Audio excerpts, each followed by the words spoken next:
ഉരുൾപൊട്ടലിൽ നിരവധി പേർക്ക് രക്ഷകയായ നീതുവിന് ചൂരൽമല ഗ്രാമം വിട നൽകി.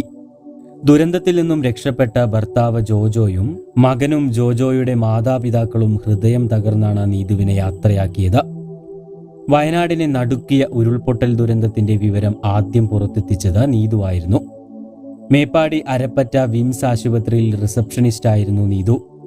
ചൂരൽമലയിലെ തങ്ങളുടെ വീടിന് സമീപം ചെളിവെള്ളം നിറഞ്ഞപ്പോൾ നീതു ഭയപ്പാടോടെ ആദ്യം വിളിച്ചത് താൻ ജോലി ചെയ്ത വിംസ് ആശുപത്രിയിലേക്കാണ്.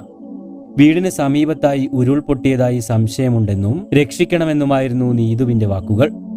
ഈ സമയം സമീപത്തെ വീടുകളിൽ വെള്ളം കയറിയതോടെ അയൽവീട്ടുകാരും നീതുവിന്റെ വീട്ടിൽ അഭയം പ്രാപിച്ചു.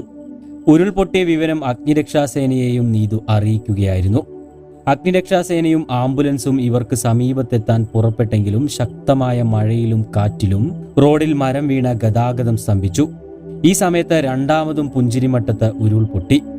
സുരക്ഷിത സ്ഥാനത്തേക്ക് മാറാൻ ആശുപത്രി അധികൃതർ നിർദ്ദേശിച്ചതനുസരിച്ച് വീട്ടിലുള്ള പ്രായമായ മാതാപിതാക്കളെയും മകനെയും ഭർത്താവ് ജോജോ സമീപത്തെ തോട്ടത്തിലേക്ക് മാറ്റി. ഒപ്പം അയൽക്കാരായ നിരവധി പേരും സുരക്ഷിത സ്ഥാനത്തേക്ക് മാറി. എന്നാൽ തിരികെ എത്തിയ ജോജോയ്ക്ക് കാണാനായത് സുരക്ഷിതമെന്ന് കരുതിയ വീടിന്റെ ഒരു ഭാഗം ഉരുൾവെള്ളത്തിൽ ഒഴുകിപ്പോകുന്നതാണ്. പ്രാണപ്രിയയെ സമീപത്തെല്ലാം തിരഞ്ഞെങ്കിലും കണ്ടെത്താൻ കഴിഞ്ഞില്ല.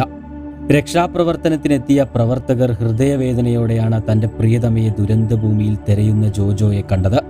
തുടർന്നുള്ള ഓരോ ദിവസവും ഓരോ ആംബുലൻസിലും തന്റെ പ്രിയതമയെ തിരയുകയായിരുന്നു ജോജോ.